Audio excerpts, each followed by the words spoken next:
We've been talking about our responsibility in evangelism and our responsibility to reach out to lost souls. And tonight we are specifically bringing in the Savior into this discussion to talk about what was Jesus' response to those who were lost. So here's what I want to start by asking you tonight. How many people did Jesus come to save? He came to seek and to save the lost. How many? All of them, right? So Jesus comes to this earth to seek and to save that which was lost. In 1 Timothy chapter 2 and verse 6, it says that he gave his life a ransom for, you know who he gave his life a ransom for? For everybody. For all. In 1 John 2 and verse 2, it says that when we sin, we have propitiation for our sins, but not us only, but the whole world has it, if they'll accept it. So Jesus came to save everybody. What I want us to do tonight is to zone in on Jesus as our example, and Jesus is our example and where he placed his focus when it came to what he wanted to do on this earth and how he wanted to reach out to people on this earth. And before we get to this particular topic on the slide, did Jesus reach out to multitudes of people? I want you to think about this. If Jesus came to earth today, would he go to what's the biggest stadium in Florida? Is anything bigger than UF? Is FSU, they got more seats than UF? I don't even know. Who's got more seats? Depends. Amber, you're supposed to say UF. I mean, you don't even have to know, but if that's your team, you just say we have more. So if Jesus came to earth today, would he look for a big stadium to preach in? Would he do that? Well, why wouldn't he? Would Jesus want to preach to as many people as he possibly could? If he had the opportunity, would he do that? Sure he would. Get your Bibles. Get your Bibles. How many times, just in Matthew, Mark, Luke, and John, how many times do you read about Jesus and multitudes? How many times do you read that word multitudes? How many times do you read the word crowds that were around Jesus? You don't need to look it up. I'll just tell you. It's more than 100 times in Matthew, Mark, Luke, and John. If you put multitudes and crowd together, you're going to get close to 150 times where you read those words in relationship to Jesus. All right? So, let's look at a couple of them. We're not going to look at everything I'm going to put on the screen and not every one of these that we could find, not 150, but just look at some of these. Look at the end of Matthew chapter 4. Get your Bibles. Get your fingers in your Bibles. All right? We're going to flip some pages tonight. We're going to look at what Jesus did, but the first thing I want to focus on is that when Jesus came to earth, he definitely put a focus on the multitudes. Look at Matthew chapter 4. The closing verses of Matthew chapter 4, verse 22, verse 23. Jesus went about all Galilee, teaching in their synagogues, preaching the gospel of the kingdom, healing all kinds of sicknesses, all kinds of diseases among the people. And his fame went throughout all Syria, and they brought to him all sick people. How many times have we read the word all just in those two verses so far? About 4 times already. Verse 25 says, great multitudes followed him. Yes. Was Jesus interested in reaching out to the multitudes? Yeah. Well, look at the next verse, which is chapter 5. Chapter 5, verse 1. And seeing the multitudes, what did Jesus do? Did he say, I'm not interested in big crowds? No. Seeing the multitudes, he went up on a mountain. And when he was seated, they came to him. And verse 2 says, he opened his mouth and he taught them. Was Jesus concerned about multitudes? Yes. Yeah, he sees a great crowd, and what's he going to do? He's going to preach to them. Look in chapter 9. Matthew chapter 9, verse 35. Matthew 9 and verse 35, Jesus went about all the cities and villages, teaching their synagogues, preaching the gospel of the kingdom, healing every sickness and every disease among the people. And when, in verse 36, he saw the multitudes, what was his reaction? He had compassion on them. Jesus sees these large crowds gathering around him, and he has compassion on these individuals because he recognizes that they are weary and scattered like sheep having no shepherd. Go to chapter 13. When you turn to Matthew chapter 13, before you even get there, what do you know is in Matthew chapter 13? Is there going to be a lot of red letters in Matthew chapter 13? The whole chapter.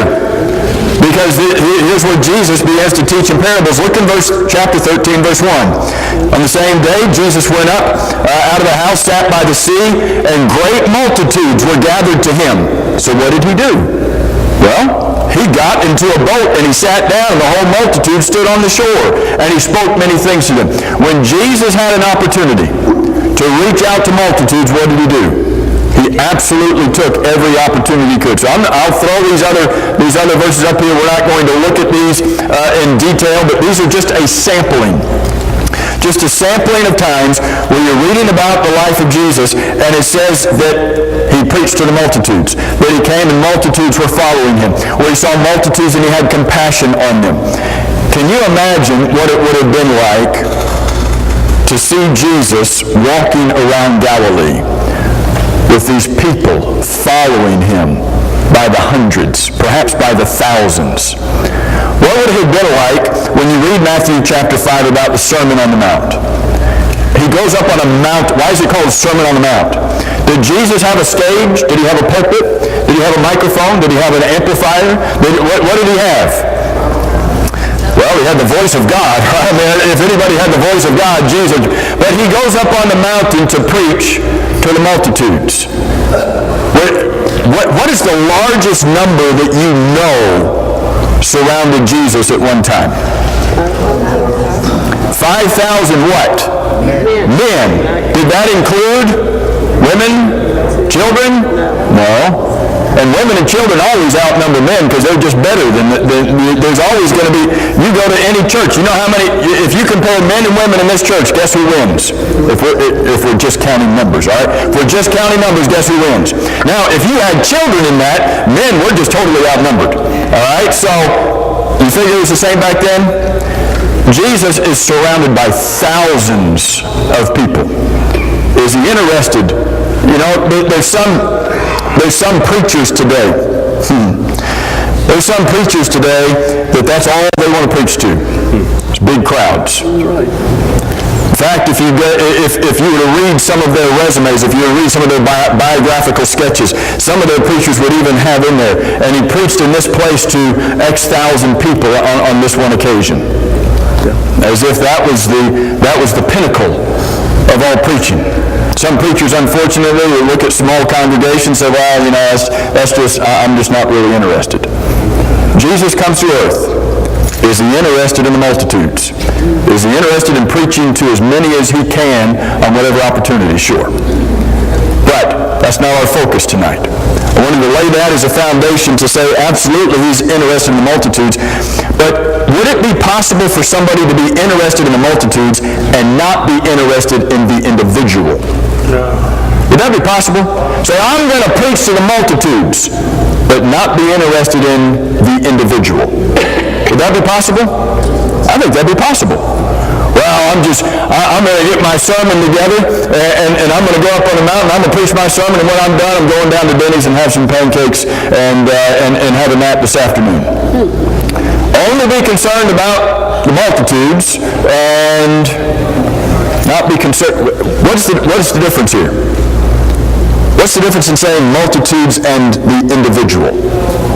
What's the difference in that? I mean, obviously we're talking about the individuals make up the multitude, but why is it important for us to see that Jesus was interested in the individual?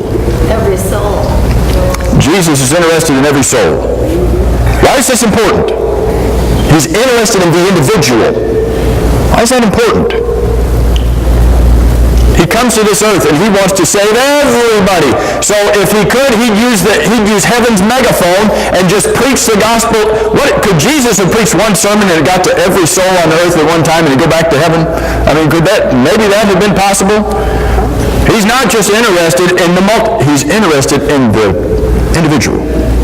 Why is that important? I want us to look tonight, in as many of these as we can, a number of occasions where we see Jesus placing a great emphasis and interest in a particular person on a particular occasion. Go to Mark chapter, let's see, where are we going to start? Mark chapter 5. Go to Mark chapter 5. And I am hoping that some of these occasions and these individuals and these stories, I'm hoping that these will be familiar to us. We will read through these as much as we can. But I want you to turn to Mark chapter 5, and there's a number of individuals right here we could look at. We could look at this man who was demon-possessed at the beginning of the chapter, but we're not going to do that. We could look at Jairus, who came to him and told him that his daughter lied at the point of death, and we could look at Jesus having interest in the individual there, but we're not going to do that. Look in verse 24. Mark chapter 5 and verse 24, and we're going to look at this woman. In Mark chapter 5, Jairus comes to Jesus in verse 22. He says to Jesus in verse 23, my little daughter lies at the point of death. Come and lay your hands on her. So verse 24 says, Jesus went with him. Jesus is on his way to Jairus' house. And what does verse 24 say? Is Jesus by himself? No. He's on his way to Jairus' house, and who else is with him? The multitudes are with him. You think the average person, and even Jesus could have, you think the average person could get a big head? Hey, look at this. Look at all of these people. And who are they here for? They're here for me. They're following me. He's going to this man's house because his daughter lies at the point of death. And while he is on his way there with these multitudes in verse 24, verse 24 says they were thronging him. What does that mean? Crowding around him. They're not just following. And any of you teachers, do you like when the children throng around you when you're on your way to the cafeteria? What are your children supposed to do? Well, what they were supposed to do this years ago. I don't know if they still do this or not. Years ago, what did we have to do? You line up. And we couldn't leave the room until we were lined up. Straight line, don't touch each other, don't turn around. You walk straight line, you got the line leader, you got the line caboose, or whatever that person was called, and you just, are they following single file behind Jesus? Are they keep giving him his own personal space? The word thronging means they're crushing him like a grape. They are tight in on him. So, verse 25, a certain woman had a flow of blood for 12 years and had suffered many things from many physicians. Luke tells us that these physicians could not help her. This verse says she spent all of her livelihood, all that she had, and she was no better, but she got worse. Verse 27 says she heard about Jesus. She came behind him in the crowd and touched his garment. Imagine how much effort that would have taken. If there's multitudes thronging him, what is it going to take for this woman who is sickly in order to get to Jesus? Because here's what she reasoned in verse 28. If only I may touch his clothes, I shall be made well. So when she touched him, verse 29, a few days later, something happened. She got a tingling feeling a few days later, right? Forget that. Immediately, the fountain of her blood was dried up, and she felt in her body that she was healed of the affliction. And Jesus, here's this word again, immediately, knowing in himself that power had gone out of him, turned around in the crowd and said, "Who touched my clothes?" I want you to describe this woman to me. Tell me about this lady, just from what we know. Tell me about this woman. I want you to think about that question. Verse 32, he looked around to see who had done this thing. But the woman, verse 33, fearing and trembling, knowing what had happened to her, came and fell down before him and told him the whole truth. Tell me about this woman. What kind of lady is she? What kind of woman is she? Full of faith. She's full of faith. Mickey? She's also absolutely desperate. She is absolutely desperate. She's tried everything else for 12 years. She spent all of her money. Tell me about this woman. Determined. She's determined. I'm going to make it to him no matter what. What else? She didn't want to be noticed. She didn't want to be noticed. Okay? And she had faith. She's got faith. Say it again. She was brave when she was noticed. She was brave when she was noticed, when she felt called out of the crowd. Here's a woman, and you've said many of these things. Here's a woman who is hurting. Physically, emotionally, everything. She's hurting. She's suffering. She's desperate. She's determined to get to Jesus. So he says here in verse 34, "Daughter, your faith has made you well. Go in peace and be healed of your affliction." Was Jesus interested in the multitudes around him? Sure he was. But did he lose sight of the need of the individual person? Oh, look at all of these people following me. Did he lose sight of the need of one person? What do you think about when Jesus says, "Who touched my clothes?"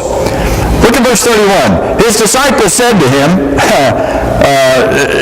and you want to say it had to be Peter who's doing the talking, right? "You see the multitude thronging you and pressing you, and you say, 'Who touched me?'" As if to say what? Hello? The answer to your question, Jesus, is everybody is touching you. Is that true? Yeah. They're crushing him like a grape. They're pressing him on every side. Everybody's trying to get everybody. If you were in the midst of a celebrity, would you want to be the one that was walking close to him so that when the paparazzi got a picture, be like, "Hey, you see me? That's me right there. I'm walking right next to you. That was me. That's me." Like, would you want to be trying to get as close to him as you could?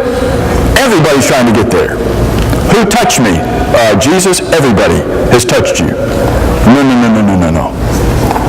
There's one touch that he knew about him amidst all the rest. What does that say to us about Jesus? Here's somebody who's concerned about the individual person. Was Jesus busy on this day? Did he have a few things going on? Yeah. Do we get busy sometimes and say, "You know what, I just don't have time to do that right now"? An opportunity comes. Jesus had an opportunity on this day to impact this woman, to talk to her, to call her out, to be able to say unto her, "Go in peace." But I'm just kind of busy today. I don't really have time to deal with you. How busy was Jesus? Was he too busy? Do we get too busy sometimes that we can't see an individual who needs our attention with the gospel? If we see somebody who needs our attention with the gospel and we don't take time to talk to them, we are too busy. Jesus wasn't. He stopped what he was doing. He turned around to find this woman, to make her day. Sometimes we need to learn to stop what we're doing. Say, "Hang on. This world has got me going in all sorts of different directions. Lord, who can I talk to about Jesus today?" You think Jesus may have been a little uncomfortable with all these people pressing against him? Would you be? Be like, personal space, bubble, right here, arms just... You think he's a little uncomfortable? You think he would just like to get from point A to point B and to be done with it? No, stop. Wait a minute. Who is this? I need to talk to her. Sometimes we get too busy. Sometimes we say, "No, I'm just not really comfortable with this situation. We need to stop our lives long enough to see an individual who is desperate, to see an individual who is hurting, whether that's physically, emotionally, spiritually. Do we know any people who are hurting around us that we can stop long enough and to try to make a positive impact in their life?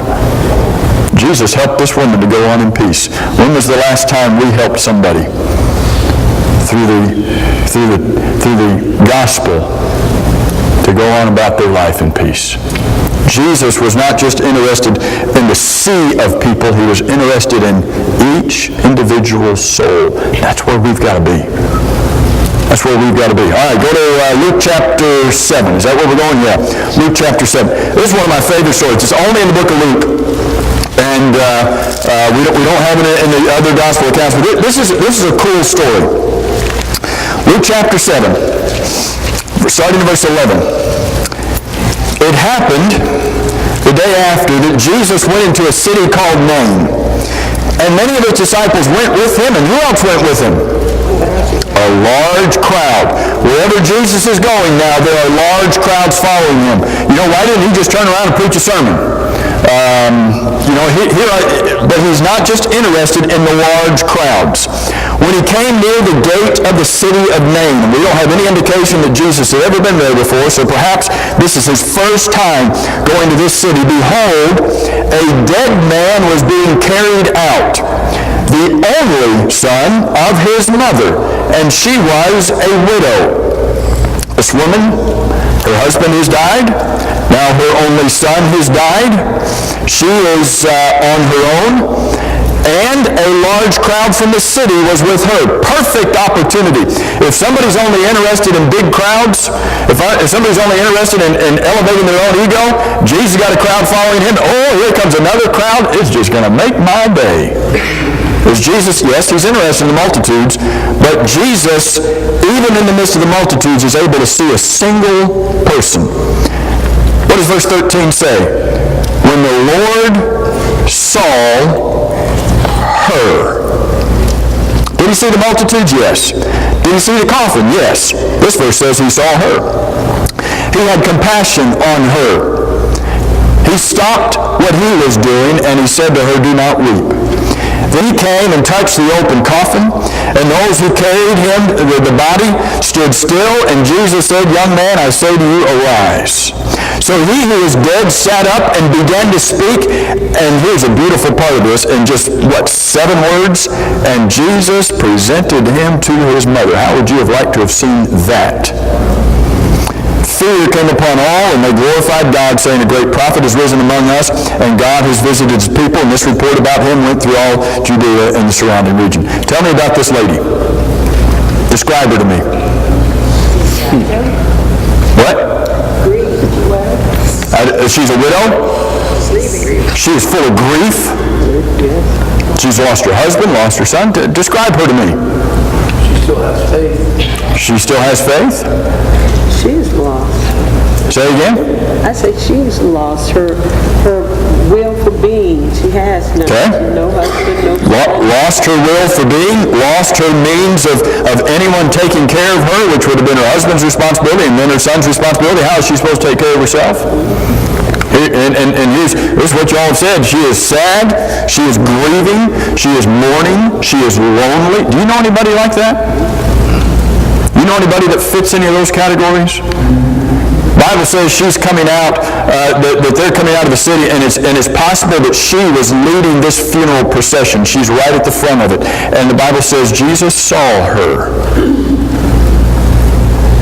When Jesus sees her, Jesus stops what he's doing again. Jesus is on his way to a city. Perhaps he's never been to Nain, which means there are fresh souls in there he's never touched before, never preached to. There are multitudes in that city that are just waiting to hear the gospel, perhaps for the first, the gospel from Jesus' lips, to hear about Jesus and his message for the first time. And maybe he just can't wait to get in there and talk to the crowds, but wait a minute. There's this one person. Boy, she's hurting. She's lonely. And so what does Jesus do? Jesus takes time to talk to her. Now, I don't think anybody in here has the ability to raise the dead, right? I mean, there's some things that we are lacking on that side of it. But do we know anyone that we can touch with the message of Jesus who's lonely? Somebody who's grieving just life itself. Has life ever mistreated you today? Has life ever mistreated you? Our neighbors, our co-workers, you think life has ever mistreated them? Have you ever known of a situation happening in people's lives around you at work, in the neighborhood, and you knew somebody had died, you knew somebody had divorced, you knew somebody was dealing with some kind of difficulty in their home life, maybe they're having difficulty with their children, and do we do anything? Do we say anything? Do we talk to them? Do we try to encourage them? Do we invite them to worship? Or do we just say, not my job, not my deal, that's their problem? Jesus saw people who were hurting. And don't take this the wrong way, but he saw an opportunity to make a difference. Do you know when people are often the most receptive to hearing about the love of God and the love of Jesus and the difference that can make in their life? Is when they're dealing with things like this woman was dealing with. When they're dealing with things like that woman with the bleeding for 12 years. When people are dealing with catastrophe and problems in their life, guess what? They're more open and receptive. Are we looking for opportunities? Jesus said, go into all the world. That's everybody. Preach the gospel to every creature. That's a big job. But sometimes we see the magnitude of the job and say, wow, how are we going to reach 7.4 billion or whatever that number is right now in all the world? Sometimes we see the forest and we miss the tree. We see the sea of people and we miss, wait a minute, what about her? What about him? What can I do? And go a little bit later, this same chapter. Jesus is invited into a Pharisee's home, which wouldn't that have been interesting? What do you think was going through Jesus' mind in verse 36 when this Pharisee asked him to come and eat with him? You think Jesus wanted a cupbearer at that point? Maybe he wanted to invite Nehemiah to come along with him, right? Jesus invited by a Pharisee, hey, come and eat in my house. What are you going to stick in my food? What are you going to stick in my drink? They were not always the most friendly to him, right?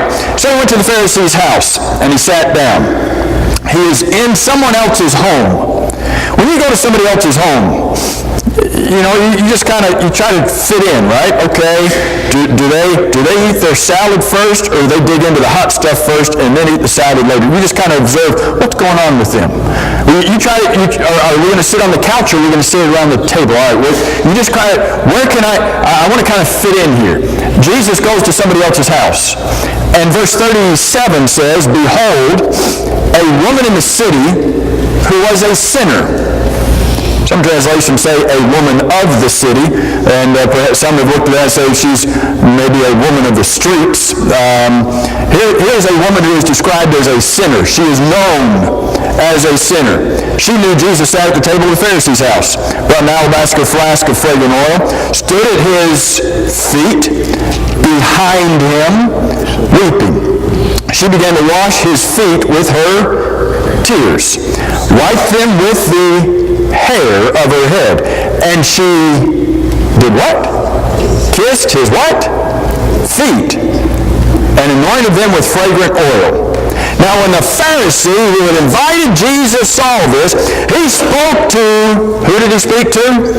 Himself. You ever talk to yourself? Don't answer that. Saying, this man, if he were a prophet, would know who and what manner of woman this is who is touching him, for she is a sinner. Tell me about this lady. What's her deal? What kind of woman is she? Sorrowful? What kind of lady is this? Sinful. Say again. Compassionate. Say again. Similar to many others. Similar to a lot of other people, right? She's not the only one, I think, in the city that's a sinner, do you think? She was seeking. Ashamed. Full of love. She loved Jesus. Say again. She loved. Okay. She loves Jesus. She was seeking help. She's seeking help. Verse 37? She heard. She knew that Jesus sat at the table. She got word. Some perhaps, if they heard Jesus was there, would run the other way. She makes her way into the house, sits at his feet, and is there. She's one of these people who is an undesirable person. What does the Pharisee say? Look at her! We know about her! We don't want to have anything to do with her! You know anybody like that? You know anybody like that nobody wants really anything to do with them? They come around and it's like, yeah, There they are. We try not to look at them. You know, because maybe if we don't look at them, they'll get the idea. They'll get the message. We're not interested in you. Just kind of, yep, they're still there. But, you know, if we don't look at them, then maybe they'll just go away. You know anybody like that? Did Jesus do that? Oh, boy, yeah, I don't know if I really want anything to do with this lady. If she's got that kind of reputation, if that's what people think of her, what are they going to think of me if I'm with, oh, no, this is not good for my image. You have anybody like that? Oh, I don't know if I can be around them. It might not be good for my image. Yes, sir. I think that's the fact that they told the woman Jesus to be stoned Yes. because of the reputation is what they Yes. the very act. Absolutely. Jesus said on the spot, you know, those that was in their heart. He said, you never got sin, cast the first stone. Yes. Anybody left? That's right. That's another good example that goes right along with this one in John chapter 8. You have that woman who's caught in the very act of adultery brought to Jesus. Was she an undesirable? Was she immoral? And she's brought to Jesus, and of course they're doing all of this to test him, but there's another illustration of Jesus, being interested in the individual. Would that have been an opportunity for Jesus to whip out his zapper and to say, hey, you were caught in the act of adultery, boom, you're gone? Would that have been an opportunity? What does he do? He finds an opportunity to change that woman's life just as he finds an opportunity to change this woman's life. But somebody might say, yeah, but he's in somebody else's house. He kind of needs to respect the culture. He needs to kind of respect the environment. He's in somebody else's home. He's in some other situation where perhaps he is not as familiar with everything that's going involved. And it would it have been super easy for us to just kind of go along with everybody else? Oh, yeah, you're right. Ooh, yeah, get away from me. No, I'm not interested. Go along, because then you just kind of blend in, and then maybe everybody else kind of accepts you. Would that happen? Victor? The Pharisee here is thinking to himself. Right. Jesus is actually responding to his thoughts. Right. Right. Kind of a unique situation. Oh, sure. Yeah. We read this a few times in the life of Jesus where the Pharisee, Victor says, Pharisee is thinking to himself, and Jesus is responding to those thoughts. When you read the last two verses of John chapter 2, John 2, 24 and 25, it says that Jesus knew what was in man. And several times in the gospel accounts, you read about Jesus responding to people's thoughts. Would that have tripped you out? If you were thinking something and Jesus responded, you go, hey, get out of my head, would you already? Jesus knew where this man was. Did Jesus know where he was even before he went into his house? Do you know this man's heart already? But I want you to think about this. He goes into the Pharisee's house. Perhaps Jesus is centered in. Maybe I can make a